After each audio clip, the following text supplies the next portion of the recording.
प्यारे भाई बहनों, गुरु के अनुसार संगत, आज बड़ा खुशी का मौका है। हम सब बहुत समय बाद दोबारा मिलकर के एक साथ गुरु चर्चा में सत्संगत कर रहे थे। आप सब लोग बहुत दूर दूर से आज इस समागम में आए हो और बहुत से लोग ऐसे भी हैं जिनसे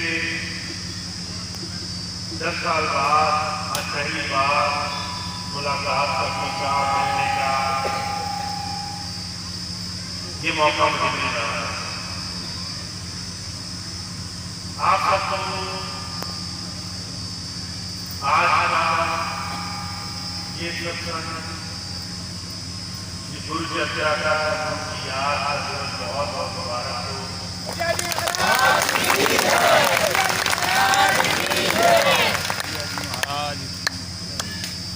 आज मैं आपके सामने कुछ ऐसी चीजें रखने की कोशिश करूंगा जो आपको कुछ मालूम नहीं है। कुछ चीजें ऐसी हैं जो आगे आने वाले समय में हमारे इस पूरे संगठन का, पूरे स्वामी जी के संस्थान का एक कार्य होने वाला है। आप सब जानते हैं, आज से 10 साल पहले मेरा आपके साथ जो समय बीता और 10 साल का जो अलगाव रहा, उसमें बहुत बड़ा परिवर्तन, बहुत बड़ा बदलाव देखने को आपको मिला होगा।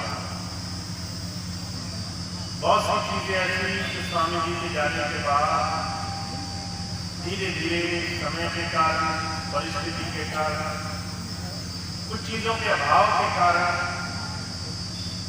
बहुत ही पीछे चली गई। कुछ क्षेत्रों में सत्संग, गुरु चर्चा, गुरु की याद स्मृति, कुछ भाई बहन को कुछ सत्संग समागम में कमियां आई, कुछ आश्रमों में, व्यवस्थाओं में कमियां आई। और ये तमाम चीजें जब मेरे संज्ञान में आई तो मैंने एक बार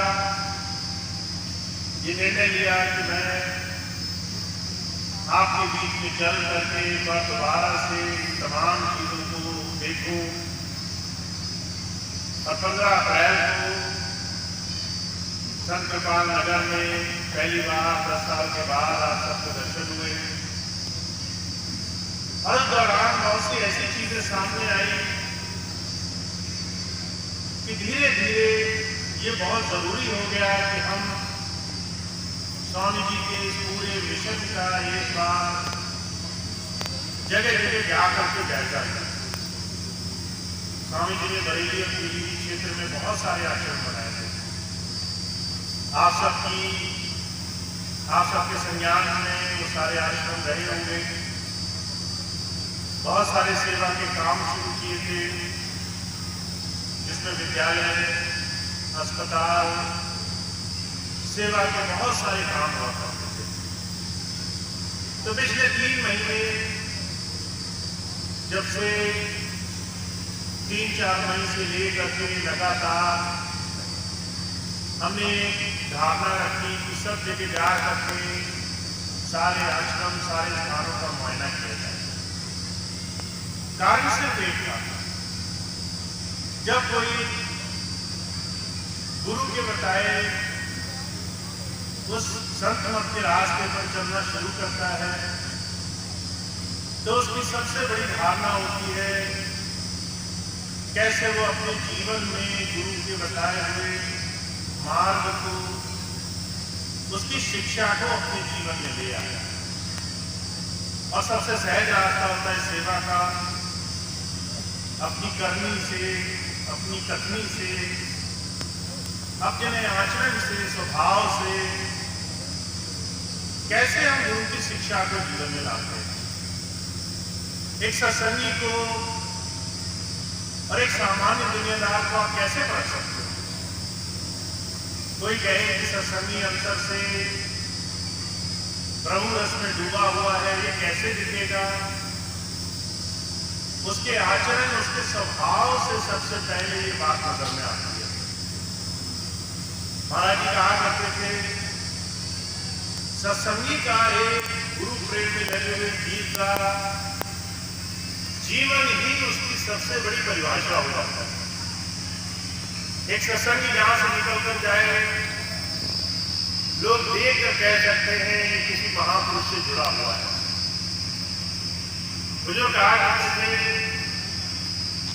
जैसे आप किसी बगीचे से निकलकर जाओ, खुशबू आने से आप रोक नहीं सकते,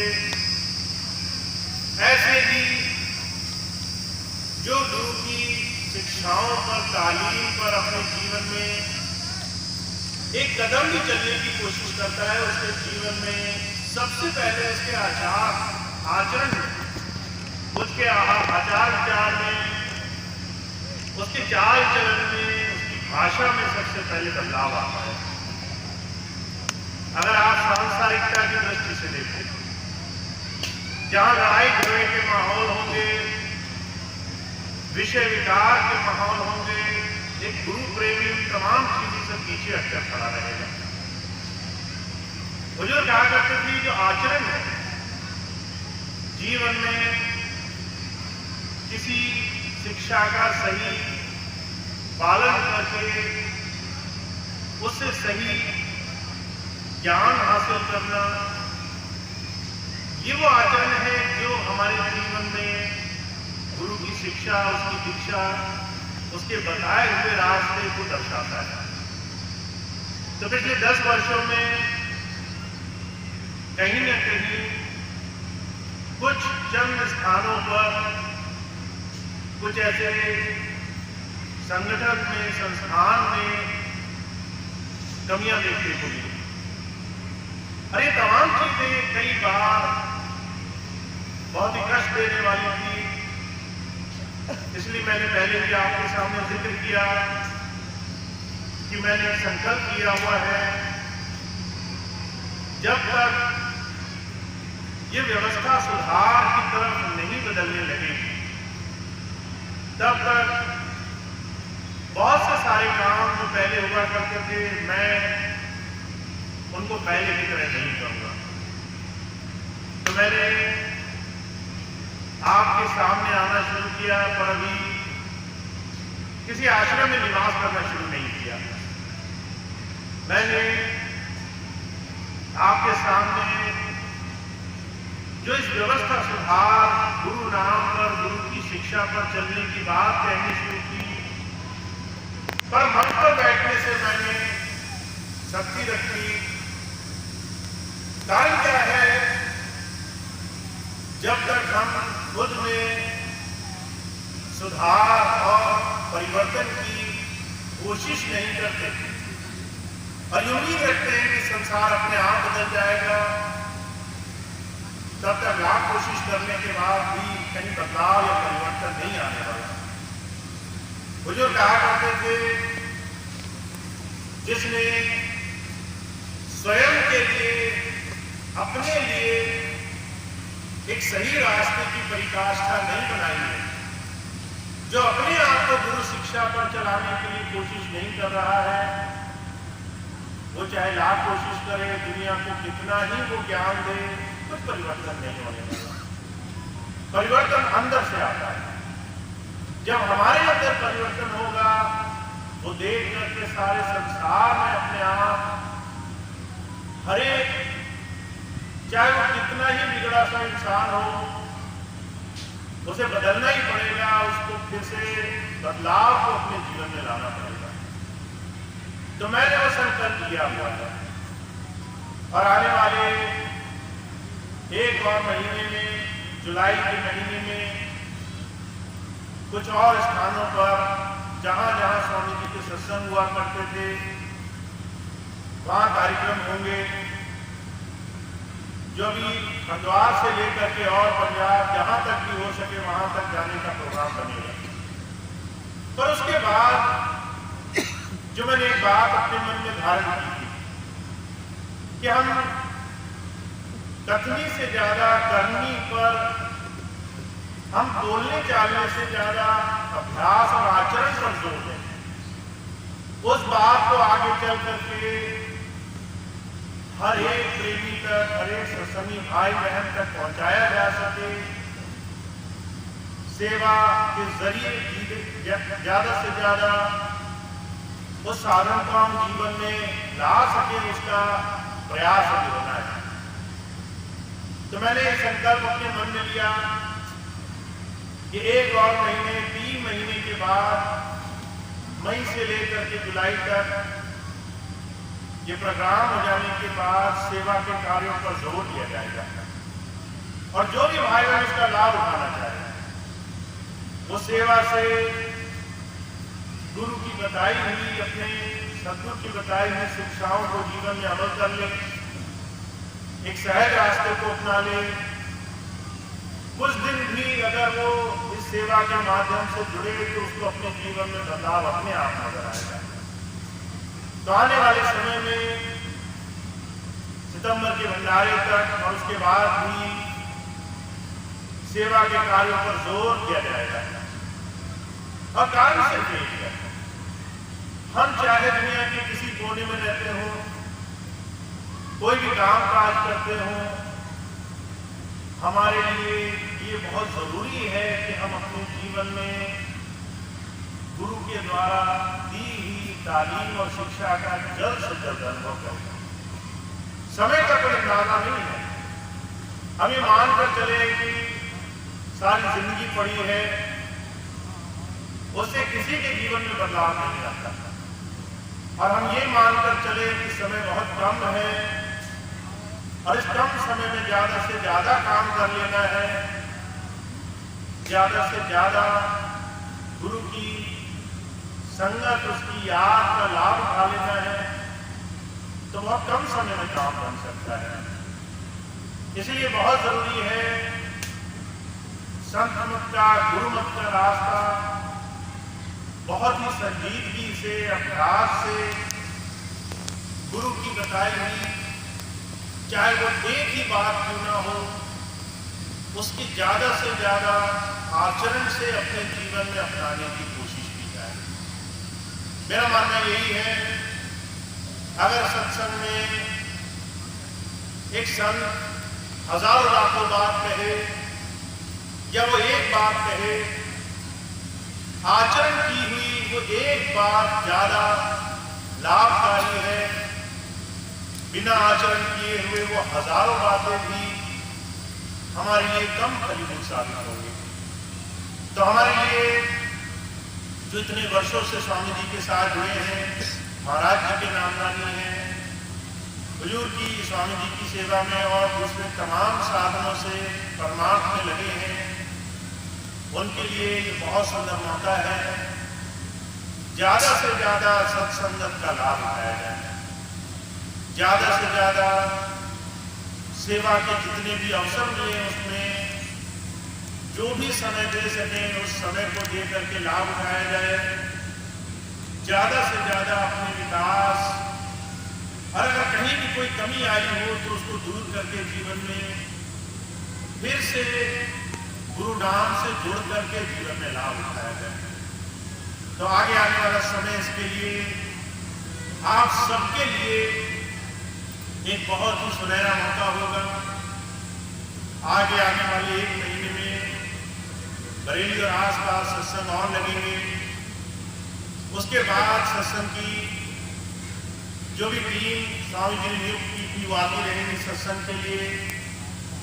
पर जुलाई महीने के बाद से आप सब लोगों को जो सेवा के माध्यम से जुड़कर लाभ उठाना चाहते हैं, उन्हें अलग अलग तरीकों से सेवा के माध्यम से जुड़कर लाभ उठाने का भरपूर मौका मिलेगा। आशीर्वाद स्वामी जी के आश्रम से होगी, जो उन्होंने सबसे पहले बनाया, संत कृपाल नगर से तो जो भी भाई बहन सेवा के साधन में जुड़ने के इच्छुक होंगे वो जरूर इस मौके का लाभ उठा सकेंगे। तो मैं आपको बात क्यों बोल रहा हूं, क्योंकि जब मैंने विदेश से यहाँ आने का निर्णय किया तो 2-3 चीजें बहुत स्पष्ट बोली थी कि हम जितना कर्म कांड से बाहरी चीजों से बच करके बहुत ही सीधे तरीके से गुरुधारा से जुड़ सकें, गुरु के बताए हुए मिशन से जुड़ सकें, उसका लाभ हमें मिलेगा। और उसमें एक चीज ये भी थी कि हम गुरु के बताए हुए रास्ते को, उनके मिशन में जो भी हमारा योगदान हम दे सकते हैं अपने विकास के लिए, अपने जीवन में अपने आप को आज की परिस्थिति से ऊपर उठाने के लिए, वो देने पर ज्यादा से ज्यादा जोर दिया जाएगा। और धीरे धीरे वो समय नजदीक आ रहा है। आप सब लोगों के लिए वो मौका धीरे धीरे खुलेगा और आप लोग जो भी अपना समय दे सकते हैं उस सेवा के साधन से जुड़ सकेंगे। तो आज मैं आप सबको एक बार फिर से आज के इस समागम के लिए बहुत बहुत बधाई देता हूँ।